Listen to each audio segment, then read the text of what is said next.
नमस्कार मित्रों। एक बार नारद जी के मन में एक विचित्र सा कौतूहल पैदा हुआ। उन्हें यह जानने की धुन सवार हुई कि ब्रह्मांड में सबसे बड़ा और महान कौन है।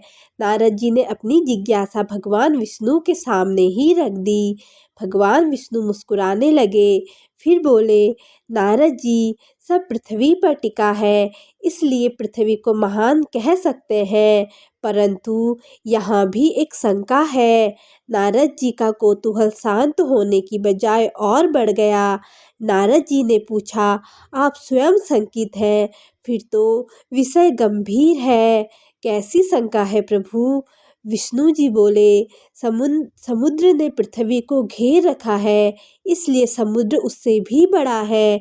अब नारद जी बोले, प्रभु, आप कहते हैं तो मान लेता हूँ कि समुद्र सबसे बड़ा है। यह सुनकर विष्णु जी ने एक बात और कह दी, परंतु समुद्र को अगस्त्य मुनि ने पी लिया था, इसलिए समुद्र कैसे बड़ा हो सकता है? बड़े तो फिर अगस्त्य मुनि ही हुए। नारद जी के माथे पर बल पड़ गया, फिर भी उन्होंने कहा, प्रभु, आप कहते हैं तो अब अगस्त्य मुनि को ही बड़ा मान लेता हूँ। नारद जी अभी इस बात को स्वीकारने के लिए तैयार ही हुए थे कि विष्णु जी ने एक नई बात कहकर उनके मन को चंचल कर दिया।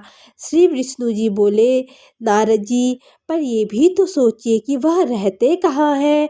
आकाश मंडल में एक सुई की नोक के बराबर स्थान पर जुगनू की तरह दिखते हैं, फिर वह कैसे बड़े? बड़ा तो आकाश होना चाहिए। नारद जी बोले, हाँ प्रभु, आप यह बात तो सही कह रहे हैं। आकाश के सामने अगस्त्य ऋषि का तो अस्तित्व ही विलीन हो जाता है। आकाश ने ही तो सारी सृष्टि को घेर रखा है। आकाश ही श्रेष्ठ और सबसे बड़ा है। भगवान विष्णु ने नारद जी को थोड़ा और भ्रमित करने की सोची। श्री हरि बोले, पर नारद जी, आप एक बात भूल रहे हैं। वामन अवतार ने आकाश को एक ही पग में नाप लिया था, फिर आकाश से विराट तो वामन हुए। नारद जी ने श्री हरि के चरण पकड़ लिए और बोले, भगवान, आप ही तो वामन अवतार में थे, फिर आपने 16 कलाएं भी धारण की और वामन से बड़े स्वरूप में भी आए, इसलिए यह तो निश्चित हो गया कि सबसे बड़े आप ही हैं।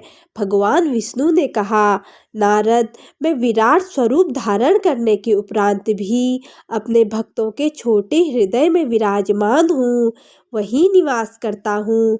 जहाँ मुझे स्थान मिल जाए वह स्थान सबसे बड़ा हुआ ना।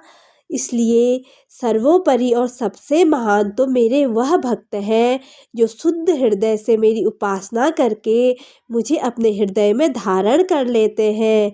उनसे विस्तृत और कौन हो सकता है? तुम भी मेरे सच्चे भक्त हो, इसलिए वास्तव में तुम सबसे बड़े और महान हो। श्री हरि की बात सुनकर नारद जी के नेत्र भर आए।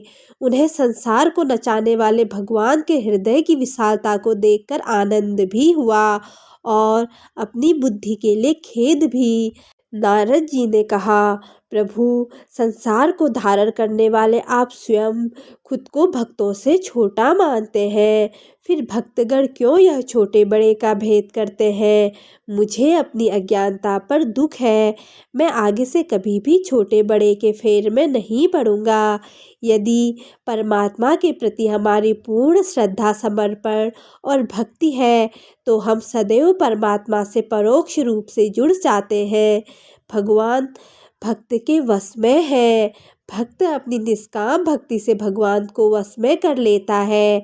हमारे मन में सदैव यही भाव होना चाहिए कि हे प्रभु, हे त्रिलोक के स्वामी, इस संसार में मेरा कुछ नहीं, यहाँ तक कि यह शरीर और श्वासें भी मेरी नहीं है, फिर मैं आपको क्या समर्पण करूं?